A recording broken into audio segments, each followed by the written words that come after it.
నా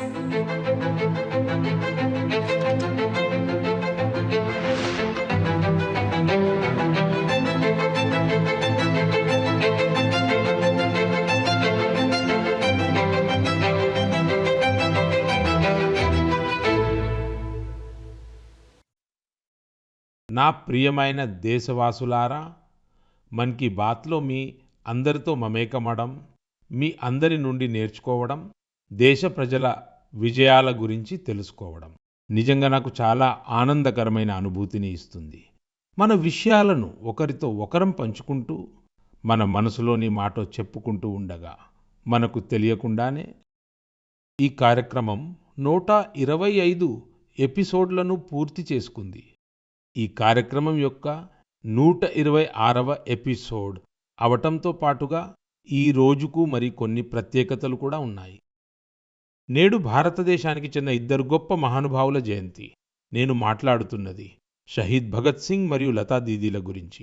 మిత్రులారా, అమరవీరుడు భగత్ సింగ్ ప్రతి భారతీయుడికి, ముఖ్యంగా దేశ యువతకు ఒక స్ఫూర్తిపుంజం. ఆయన స్వభావంలో అణువణువున నిర్భీతి నిండి ఉంది.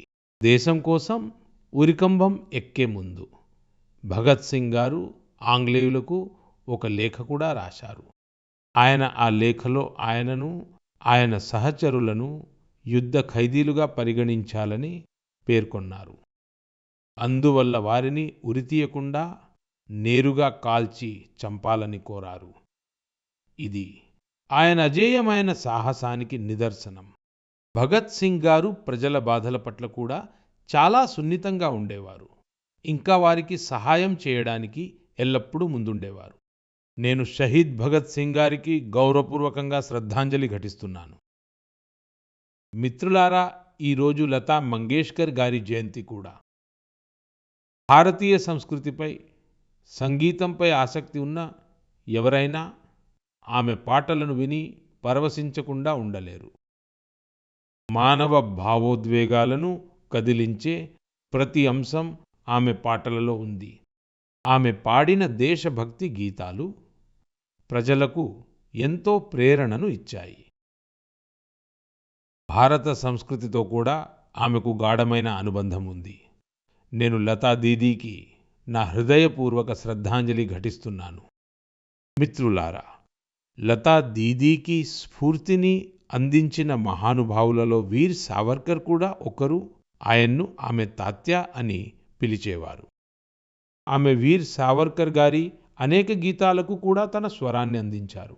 లతా దీదీతో నాకున్న ఆప్యాయతానుబంధం ఎప్పటికీ నిలిచి ఉంటుంది. ఆమె ప్రతి సంవత్సరం నాకు తప్పకుండా రాఖీ పంపేవారు. నాకు గుర్తుంది, మరాఠీ సుగమ సంగీత దిగ్గజం సుధీర్ ఫడ్కే గారు లతా దీదీని మొట్టమొదటిసారిగా నాకు పరిచయం చేశారు. అప్పుడు నేను లతా దీదీతో అన్నాను, మీరు పాడి.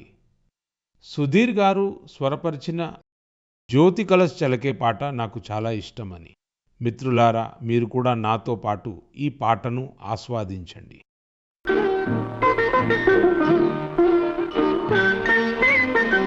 జ్యోతి కలశ చలకే, జ్యోతి కలశ చలకే,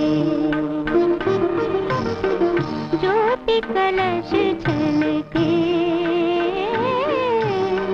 జ్యోతి కలశ చలకే. वे गुलाबी लाल सुनहरे रंग दल बादल के, ज्योति कलश छलके.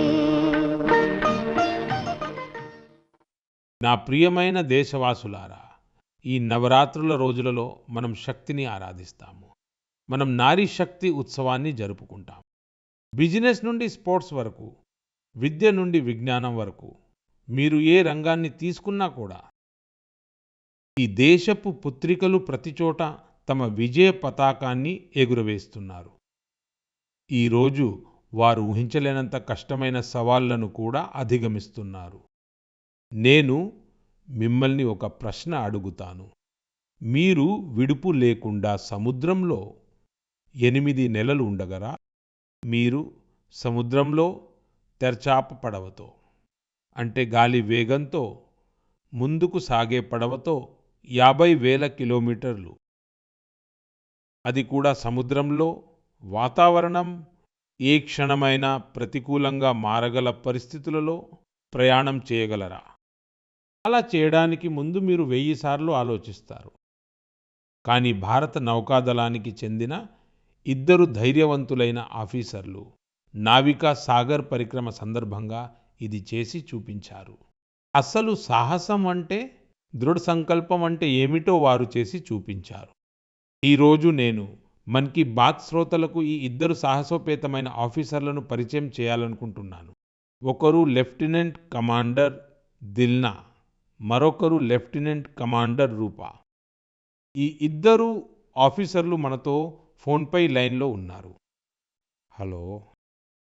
Hello sir. నమస్కారం జీ. నమస్కారం sir. Lieutenant commander Dilna, lieutenant commander Roopa ఇద్దరు నాతో ఉన్నారు. మీరిద్దరు కలిసే ఉన్నారా? అవును సార్, ఇద్దరం ఉన్నాం. సరే, అయితే మీ ఇద్దరికీ నమస్కారం మరియు వణక్కం. వణకం సార్. నమస్కారం సార్.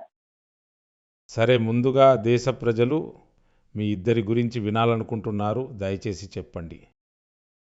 సార్, నేనే లెఫ్టినెంట్ కమాండర్ దిల్నాను. నేను ఇండియన్ నేవీలో లాజిస్టిక్స్ కేడర్కు చెందిన దాన్ని సార్. నేను నేవీలో 2014లో కమిషన్ అయ్యాను సార్. నేను కేరళలోని కోజికోకు చెందిన దాన్ని. మా నాన్నగారు ఆర్మీలో పని చేసేవారు సార్. మా అమ్మ ఒక గృహిణి. నా భర్త కూడా ఇండియన్ నేవీలో ఆఫీసర్ సార్. ఇంకా నా సోదరి ఎన్సీసీలో ఉద్యోగం చేస్తోంది. జై హింద్ సార్. నేను లెఫ్టినెంట్ కమాండర్ రూపను. నేను 2017లో నేవీలోని నేవల్ ఆర్మమెంట్ ఇన్స్పెక్షన్ కేడర్లో చేరాను. మా నాన్నగారు తమిళనాడుకు చెందినవారు కాగా అమ్మ పాండిచ్చేరికి చెందినవారు. మా నాన్నగారు ఎయిర్ ఫోర్స్లో పని చేసేవారు సార్. నిజానికి డిఫెన్స్లో చేరడానికి నాకు ఆయనే స్ఫూర్తిని ఇచ్చారు. మా అమ్మ ఒక గృహిణి. సరే దిల్నా, రూపా మీ సాగర్ పరిక్రమ అనుభవం గురించి దేశం వినాలనుకుంటోంది. ఇది సులభమైన పని కాదని నేను గట్టిగా నమ్ముతున్నాను. ఎన్నో కష్టాలు ఎదుర్కొని ఉంటారు. చాలా ఇబ్బందులను అధిగమించాల్సి వచ్చి ఉంటుంది. అవును సార్. సార్, జీవితంలో మన జీవితంనే మార్చేసే అవకాశం ఒక్కసారి వస్తుందని నేను చెప్పాలనుకుంటున్నాను సార్. ఈ సర్కమ్ నావిగేషన్ మాకు అలాంటి ఒక అవకాశమే. దీనిని ఇండియన్ నేవీ ఇంకా భారత ప్రభుత్వం మాకు అందించాయి. ఈ యాత్రలో మేము సుమారుగా 47,500 కిలోమీటర్లు ప్రయాణించాము సార్. మేము 2024 అక్టోబర్ 2న గోవా నుంబిదేరి, మే 29, 2025న తిరిగి వచ్చాము. ఈ యాత్రను పూర్తి చేయడానికి మాకు 238 రోజులు పట్టింది. ఈ 238 రోజులు ఈ బోట్లో మేమిద్దరమే ఉన్నాము సార్. ఈ యాత్ర కోసం మమ్మల్ని మేము 3 సంవత్సరాల పాటు సన్నద్ధం చేసుకున్నాం. నావిగేషన్ నుండి కమ్యూనికేషన్, ఎమర్జెన్సీ పరికరాలను ఎలా ఆపరేట్ చేయాలో, డైవింగ్ ఎలా చేయాలి, ఇంకా బోటులో మెడికల్ ఎమర్జెన్సీ వంటి ఏవైనా అత్యవసర పరిస్థితులు ఎదురైతే వాటిని ఎలా నిర్వహించాలి, వీటన్నిటి గురించి ఇండియన్ నేవీ మాకు శిక్షణ ఇచ్చింది సార్. ఈ ప్రయాణంలో అన్నిటికంటే గుర్తుండిపోయే క్షణం ఏమిటంటే, మేము పాయింట్ నిమో వద్ద భారతీయ జెండాను ఎగురవేశాము సార్. పాయింట్ నిమో ప్రపంచంలో కల్లా అత్యంత సుదూర ప్రాంతాన ఉంది సార్. అక్కడికి అత్యంత సమీపంలో ఉన్న మనిషి ఎవరంటే అది ఇంటర్నేషనల్ స్పేస్ స్టేషన్లో ఉన్నవారే. అక్కడికి సెయిల్ బోట్లో చేరుకున్న మొదటి భారతీయులుగా, ఆసియన్లుగా, ప్రపంచంలోనే మొదటి వ్యక్తులుగా మేము నిలిచాము సార్. ఇది మాకు చాలా గర్వకారణం సార్. ఆహా, మీకు ఎన్నో అభినందనలు. Thank you sir. మీ సహచరి కూడా ఏదైనా చెప్పాలనుకుంటున్నారేమో. సార్, నేను చెప్పేదేమిటంటే, సెయిల్ బోట్తో ప్రపంచాన్ని చుట్టి వచ్చిన వారి సంఖ్య మౌంట్ ఎవరెస్ట్ చేరుకున్న వారి సంఖ్య కంటే చాలా తక్కువ. అసలు నిజానికి సెయిల్ బోట్ పైగా ప్రపంచాన్ని చుట్టి వచ్చేవారి సంఖ్య అంతరిక్షంలోకి వెళ్ళిన వారి సంఖ్య కంటే కూడా చాలా తక్కువ. సరే, ఇంత క్లిష్టమైన ప్రయాణానికి చాలా టీం వర్క్ అవసరం. కానీ అక్కడ మీ టీంలో మీరిద్దరే ఆఫీసర్లు. ఇద్దరే దీన్ని ఎలా సామలింకొన్నారు? అవును సార్, ఇలాంటి యాత్ర కోసం మేమిద్దరం కలిసి కష్టపడాల్సి వచ్చింది. లెఫ్టినెంట్ కమాండర్ దిల్నా చెప్పినట్లు ఇది మేమిద్దరమే కలిసి సాధించాము. బోట్లో boat repairer, engine mechanic, sail maker, medical assistant, cooks, cleaners, diver, navigator అన్నీ మేమే అవ్వాల్సి వచ్చింది. ఇది సాధించడంలో ఇండియన్ నేవీ పాత్ర ఎంతో ఉంది. వారే మాకు అన్ని రకాల శిక్షణను ఇచ్చారు. నిజానికి సార్ మేము 4 సంవత్సరాలుగా కలిసి ప్రయాణిస్తున్నాము. కాబట్టి ఒకరి బలాలు, బలహీనతలు మాకు బాగా తెలుసు. అందుకే మా బోటులో ఎప్పుడు విఫలం కాని ఒక పరికరం ఉందని అందరికీ చెబుతాము. అదే మా ఇద్దరి టీం వర్క్. సరే, వాతావరణం అనుకూలించినప్పుడు, ఎందుకంటే ఈ సముద్ర ప్రపంచంలో వాతావరణానికి నిలకడ ఉండదు కదా, మరి అటువంటి పరిస్థితిని మీరెలా ఎదుర్కొనేవారు? సార్ మా ప్రయాణంలో చాలా ప్రతికూల సవాళ్లు ఎదురయ్యాయి సార్. ఈ యాత్రలో మేము అనేక సవాళ్లను ఎదుర్కోవలసి వచ్చింది. ముఖ్యంగా మహాసముద్రంలో వాతావరణం ఎప్పుడూ బాగోదు. మేము 3 తుఫానులను కూడా ఎదుర్కోవలసి వచ్చింది. ఇంకా మా బోటు కేవలం 17 మీటర్ల పొడవు, 5 మీటర్ల వెడల్పు మాత్రమే ఉన్నది. అందువల్ల కొన్నిసార్లు 3 అంతస్తుల భవనం కంటే పెద్దవైన అలలు వచ్చేవి సార్. మా ప్రయాణంలో మేము తీవ్రమైన వేడిని, తీవ్రమైన చలిని రెండింటినీ ఎదుర్కొన్నాము. అంటార్కిటికాలో సార్ మేము ప్రయాణిస్తుండగా 1 డిగ్రీ సెల్సియస్ ఉష్ణోగ్రతను, గంటకు 90 కిలోమీటర్ల వేగపు గాలిని రెండింటినీ మేము ఒకేసారి ఎదుర్కోవాల్సి వచ్చింది. ఆ చలిలో మమ్మల్ని మేము కాపాడుకోవడానికి 6 పొరల బట్టలు వేసుకునే వాళ్ళం. దక్షిణ మహాసముద్రం మొత్తం మేము అలాంటి 7 పొరల దుస్తులతోనే ప్రయాణించాము సార్. కొన్నిసార్లు గ్యాస్ స్టవ్ దగ్గర మా చేతులను వేడి చేసుకునే వాళ్ళం సార్. మరికొన్నిసార్లు ఇలాంటి పరిస్థితులు కూడా, గాలి అస్సలు ఏమాత్రం లేనప్పుడు మేము తెరచాపను పూర్తిగా దించేసి నీటి వేగంతో పోతూ ఉండేవాళ్ళం. అలాంటి పరిస్థితులు నిజానికి మా సహనానికి పరీక్ష అయ్యేవి సార్. ఇన్ని కష్టాలను మన దేశపు కుమార్తెలు అనుభవించారని విని చాలా ఆశ్చర్యపోతారు. మీకు దేశ దేశాలలో అనుభవం ఎలా ఉంది? ఈ భారతీయ కుమార్తెలను చూసి ఎన్నో ఆలోచనలు మెదిలి ఉంటాయి. అవును సార్, చాలా మంచి అనుభవం ఎదురైంది సార్. మేము 8 నెలల్లో 4 ప్రదేశాలలో ఆగాము సార్. ఆస్ట్రేలియాలాండ్, ఫోర్ట్ స్టాన్లీ మరియు దక్షిణాఫ్రికా సార్. ప్రతి చోట సగటున ఎంత సమయం ఉండాల్సి వచ్చేది? సార్ మేము ఒక చోట 14 రోజులు ఉన్నాము. ఒక చోట పక్షపు రోజుల? అవును సార్. ఇంకా సార్ మేము ప్రపంచంలోని ప్రతి మూలలో భారతీయులను చూశాము సార్. వారు కూడా చాలా చురుకుగా, చాలా ఆత్మవిశ్వాసంతో భారతదేశ కీర్తిని పెంచుతున్నారు. ఇంకా సార్ మాకు ఏమనిపించిందంటే, మా విజయం ఏదైతే ఉందో దాన్ని వారు తమ విజయంగా భావించారు. అలాగే ప్రతి చోట మాకు విభిన్నమైన అనుభవాలు ఎదురయ్యాయి. ఉదాహరణకు ఆస్ట్రేలియాలో వెస్ట్రన్ ఆస్ట్రేలియన్ పార్లమెంట్ స్పీకర్ మమ్మల్ని పిలిచారు. ఆయన మమ్మల్ని చాలా ప్రోత్సహించారు సార్. ఇలాంటివి జరిగినప్పుడల్లా సార్ మాకు ఇంకా చాలా గర్వంగా అనిపించేది. తరువాత మేము న్యూజిలాండ్కు వెళ్ళినప్పుడు అప్పుడు మావోరీ ప్రజలు మాకు స్వాగతం పలికి వారు మన భారతీయ సంస్కృతి పట్ల ఎంతో గౌరవాన్ని చూపించారు. ఇంకా ఒక ముఖ్యమైన విషయం ఏంటంటే సార్, ఫోర్ట్ స్టాన్లీ ఒక మారుమూల ద్వీపం సార్. అది దక్షిణ అమెరికా దగ్గర ఉంది. అక్కడ మొత్తం జనాభా కేవలం 3500 మాత్రమే సార్. కానీ అక్కడ మేము ఒక మినీ ఇండియాని చూసాము. అక్కడ 45 మంది భారతీయులు ఉండగా వారు మమ్మల్ని తమ వారిగా భావించారు. పైగా మాకు మా ఇంటి వద్దే ఉన్న అనుభూతిని కలిగించారు సార్. అయితే దేశంలో ఎవరైతే మీలాగే భిన్న ఏదైనా చేయాలనుకుంటున్నారో ఆ కుమార్తెల కోసం మీరిద్దరూ ఏ సందేశం ఇవ్వాలనుకుంటున్నారు? సార్ నేను లెఫ్టినెంట్ కమాండర్ రూప మాట్లాడుతున్నాను. మీ ద్వారా నేను అందరికీ చెప్పాలనుకుంటున్నది ఏంటంటే, ఎవరైనా మనసు పెట్టి కష్టపడితే ఈ ప్రపంచంలో అసాధ్యం ఏదీ లేదు. మీరు ఎక్కడి నుండి వచ్చారు, ఎక్కడ పుట్టారు అనేది ముఖ్యం కాదు. సార్ మా ఇద్దరి కోరిక ఏమిటంటే, భారతదేశ యువత మరియు మహిళలు పెద్ద కలలు కనాలి. ఇంకా భవిష్యత్తులో రక్షణ రంగంలో అందరూ అమ్మాయిలు, మహిళలు క్రీడలో, సాహస కార్యకలాపాలలో పాల్గొని దేశ్ కీర్తిని పెంచాలి. ఆ దిల్నా మరియు రూప మీ మాటలు విని మీరు ఎంత పెద్ద సాహసం చేశారో అని నాకు కూడా ఎంతో ఉత్తేజంగా అనిపిస్తోంది. మీ ఇద్దరికీ నా తరపున చాలా చాలా ధన్యవాదాలు. నిశ్చయంగా మీ కష్టం, మీ విజయం, మీ సాధన దేశంలోని యువకులను, యువతులను ఎంతో ప్రేరేపిస్తుంది. ఇలాగే త్రివర్ణ పతాకాన్ని ఎగురవేస్తూ ఉండండి. భవిష్యత్ ప్రయత్నాల కోసం మీకు నా అనేకానేక శుభాకాంక్షలు. Thank you sir. చాలా చాలా ధన్యవాదాలు. వణక్కం, నమస్కారం. సార్ నమస్కారం సార్. మిత్రులారా, మన పండుగలు, ఉత్సవాలు భారత సంస్కృతిని సజీవంగా ఉంచుతాయి. ఛఠ్ పూజ అటువంటి ఒక పవిత్రమైన పండుగ. ఇది దీపావళి తర్వాత వస్తుంది. సూర్య భగవానుడికి అంకితం చేయబడిన ఈ మహాపర్వం చాలా విశిష్టమైనది. ఇందులో మనం అస్తమిస్తున్న సూర్యునికి కూడా అర్ఘ్యం ఇస్తాము. ఆయన్ని ఆరాధిస్తాము.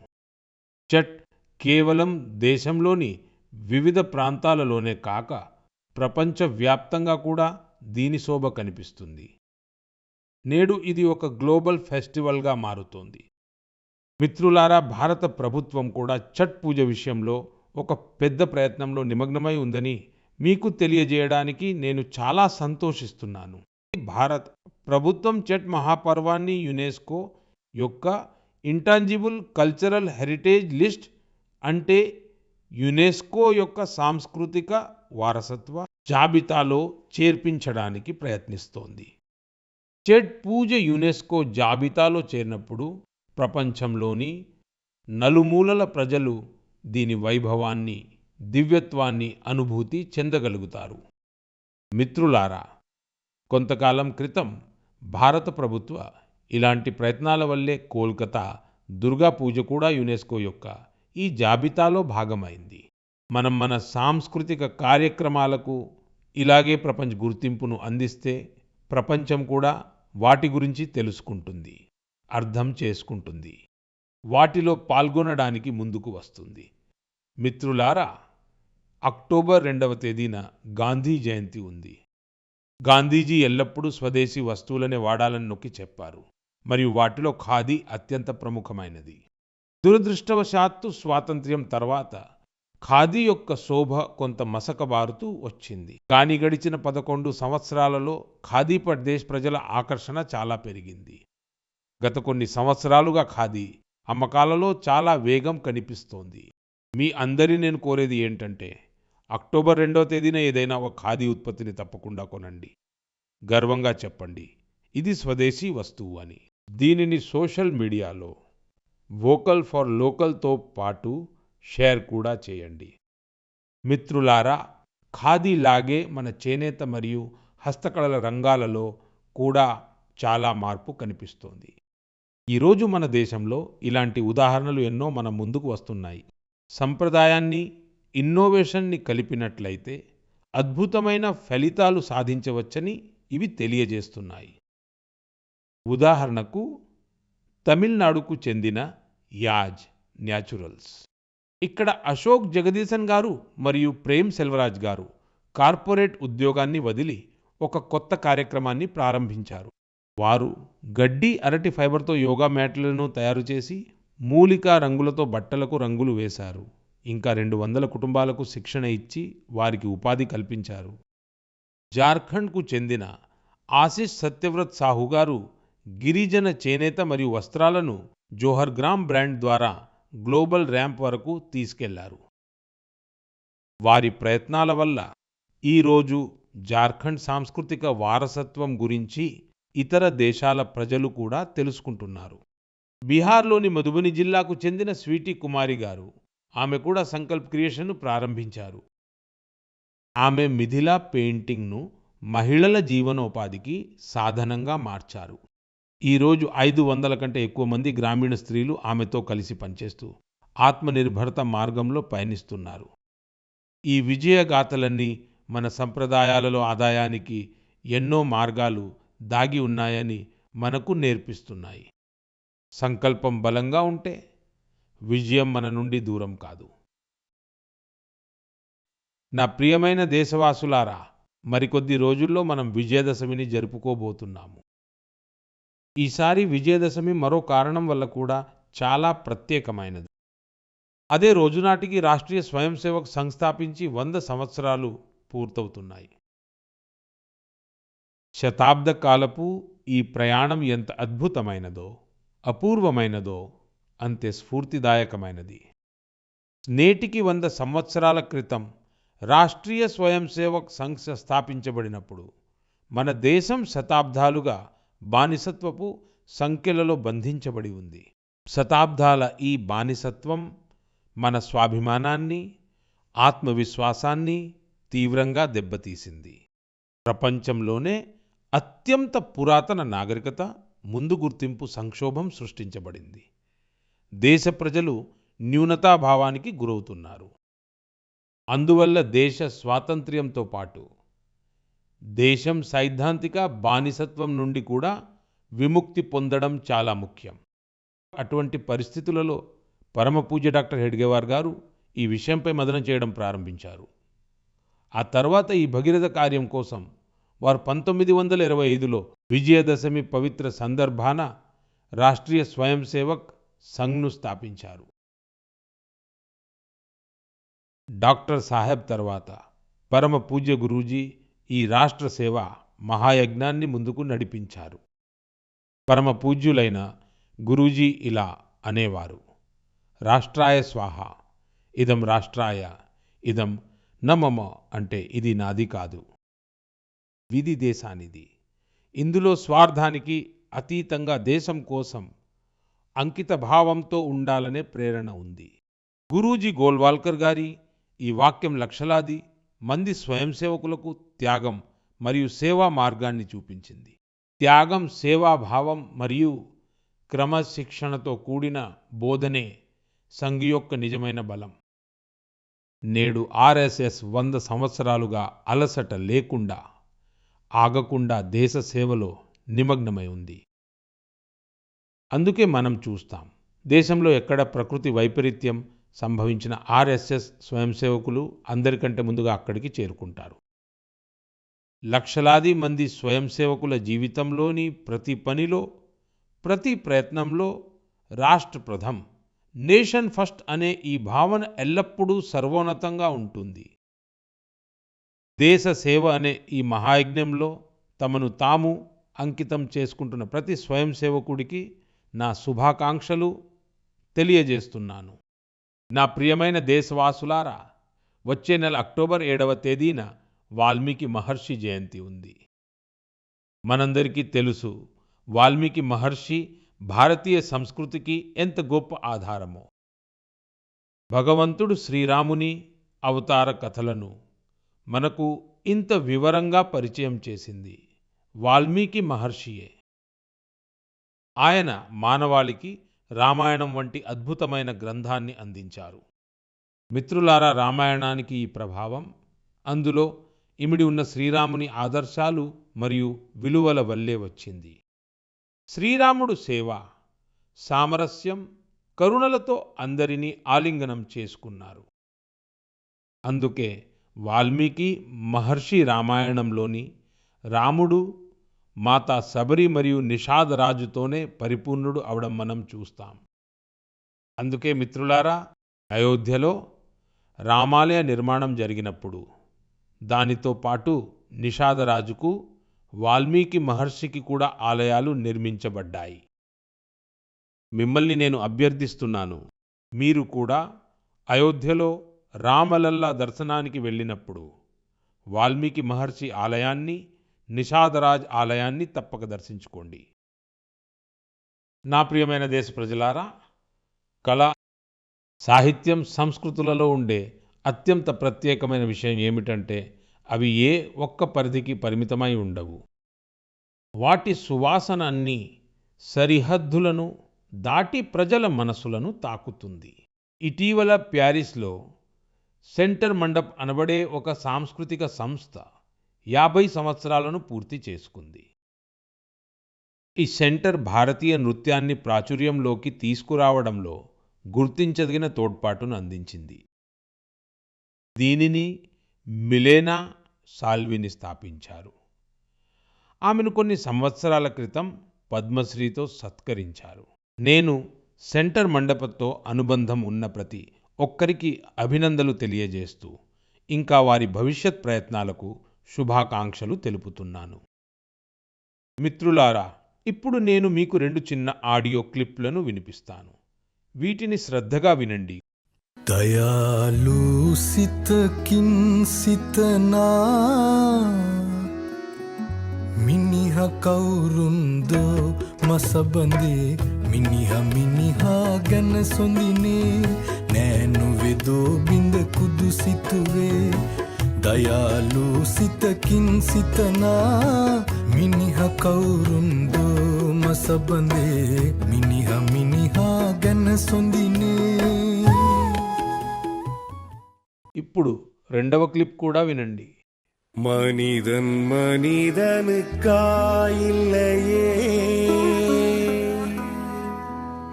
மற்றதுதான் இங்கு கவலைப்படும் கருணையுள்ளத்தில் பரவிடவே அன்பு செய்வாய் நீ என் தோழா மனிதன் மனிதனுக்காயில்லையே மற்றதுதான் இங்கு கவலைப்படும் కరుణయుళ్ళத்தில் పరవిడవే. మిత్రులారా, భూపేన్ హజారిక గారి పాటల ద్వారా ప్రపంచవ్యాప్తంగా ఉన్న వివిధ దేశాలు ఒకదానికొకటి ఎలా అనుసంధానమవుతాయో చెప్పడానికి ఈ స్వరమే సాక్ష్యం. వాస్తవానికి శ్రీలంకలో చాలా ప్రశంసనీయమైన యత్నం జరిగింది. ఇందులో భూపేన్ దా గారి ప్రఖ్యాత గీతం మనుహే మనోహర్ బాబేను శ్రీలంక కళాకారులు సింహళంలోకి తమిళంలోకి అనువదించారు. నేను మీకు వినిపించిన ఆడియో ఇదే. కొన్ని రోజుల క్రితం అస్సాంలో జరిగిన ఆయన శతజయంతి ఉత్సవాలలో పాల్గొనే సౌభాగ్యం నాకు కలిగింది. అది నిజంగా ఒక చిరస్మరణీయమైన కార్యక్రమం. మిత్రులారా, ఈరోజు అస్సాం భూపేన్ హజారికా గారి శతజయంతిని జరుపుకుంటుండగా కొన్ని రోజుల క్రితం ఒక విషాదకరమైన సంఘటన కూడా జరిగింది. జుబీన్ గర్గ్ గారి అకాల మరణంతో ప్రజలు శోకసంద్రంలో మునిగిపోయారు. జుబీన్ గర్గ్ ఒక ప్రఖ్యాత గాయకుడు. ఆయన దేశవ్యాప్తంగా తనకంటూ ఒక గుర్తింపును సంపాదించుకున్నారు. అస్సాం సంస్కృతితో ఆయనకు చాలా గాఢమైన అనుబంధం ఉంది. జుబీన్ గర్గ్ మన జ్ఞాపకాలలో ఎప్పటికీ నిలిచి ఉంటారు. అలాగే ఆయన సంగీతం రాబోయే తరాలను మంత్రముగ్ధులను చేస్తూనే ఉంటుంది. జుబీన్ గార్గ్ ఆసిల్ అహోమోర్ హమోస్ కృతిర్ ఉజ్జ్వల్ రత్నో జనోతార్ హృదయ తేయో హదాయ్ జియాయ్ థాకిబో. మిత్రులారా, కొన్ని రోజుల క్రితం మన దేశం ఒక గొప్ప మేధావి, చింతకుడు అయిన ఎస్ఎల్ భైరప్ప గారిని కూడా కోల్పోయింది. నాకు భైరప్ప గారితో వ్యక్తిగతంగా పరిచయం కూడా ఉంది. మా మధ్య అనేక సందర్భాలలో వివిధ విషయాలపై లోతైన చర్చలు జరిగాయి.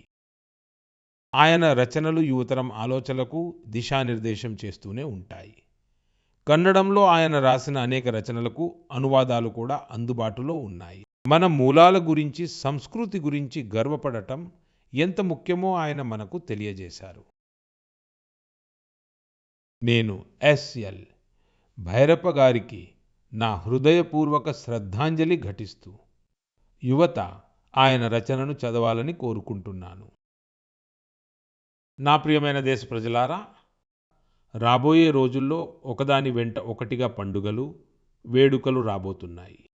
ప్రతి పండుగకు మనం చాలా షాపింగ్ చేస్తాము. ఇంకా ఈసారి జీఎస్టీ బచత్ ఉత్సవ్ కూడా నడుస్తోంది. మిత్రులారా, ఒక సంకల్పం తీసుకోవడంతో మీరు మీ పండుగలను మరింత ప్రత్యేకం చేసుకోవచ్చు. ఈసారి పండుగను కేవలం స్వదేశీ వస్తువులతోనే జరుపుకోవాలని మనం సంకల్పించుకుంటే చూడండి, మన ఉత్సవాల శోభ ఎన్నో రెట్లు పెరుగుతుంది. వోకల్ ఫర్ లోకల్ను మీ కొనుగోలుకు మంత్రంగా చేసుకోండి. దేశంలో తయారైన దానినే కొంటామని ఎల్లప్పటికీ నిశ్చయించుకోండి. మన దేశ ప్రజలు తయారు చేసిన దాన్నే ఇంటికి తీసుకువెళ్తామని, దేశ పౌరుడి శ్రమ కలిగిన వస్తువునే ఉపయోగిస్తామని. మనం అలా చేసినప్పుడు మనం కేవలం ఓ వస్తువును కొనడం లేదు, మనం ఒక కుటుంబపు ఆశను ఇంటికి తీసుకువస్తాము. ఇంకా ఒక చేతివృత్తి కళాకారుడి శ్రమను గౌరవిస్తాము. ఒక యువ స్టార్టప్ స్థాపకుడు కలలకు రెక్కలు తొడుగుతాము. మిత్రులారా, పండుగల సమయంలో మనమందరం మన ఇళ్లను శుభ్రం చేయడంలో నిమగ్నమవుతాము. కానీ పరిశుభ్రత కేవలం ఇంటి 4 గోడలకే పరిమితం కాకూడదు. వీధివాడ, బజారు, గ్రామం, ఇలా ప్రతి చోట పరిశుభ్రత మన బాధ్యత కావాలి. మిత్రులారా, మన దగ్గర ఈ సమయం అంతా పండుగల సమయమే. అలాగే దీపావళి ఒక విధంగా మహోత్సవం అవుతుంది. నేను మీ అందరికీ రాబోయే దీపావళికి కూడా అనేక శుభాకాంక్షలు తెలియజేస్తున్నాను. కానీ దానితో పాటు నేను మళ్ళీ పునరుద్ఘాటిస్తాను. మనకు స్వయం సమృద్ధి ఉండాలి, దేశానికి స్వయం సమృద్ధి చేకూర్చాల్సిందే. ఇంకా ఆ మార్గం స్వదేశీ ద్వారానే ముందుకు సాగుతుంది. మిత్రులారా, మన్ కీ బాత్లో ఈసారికి ఇంతే. వచ్చే నెలలో మళ్ళీ కొత్త గాథలు, ప్రేరణలతో మిమ్మల్ని కలుస్తాను. అప్పటి వరకు మీ అందరికీ శుభాకాంక్షలు. చాలా చాలా ధన్యవాదాలు.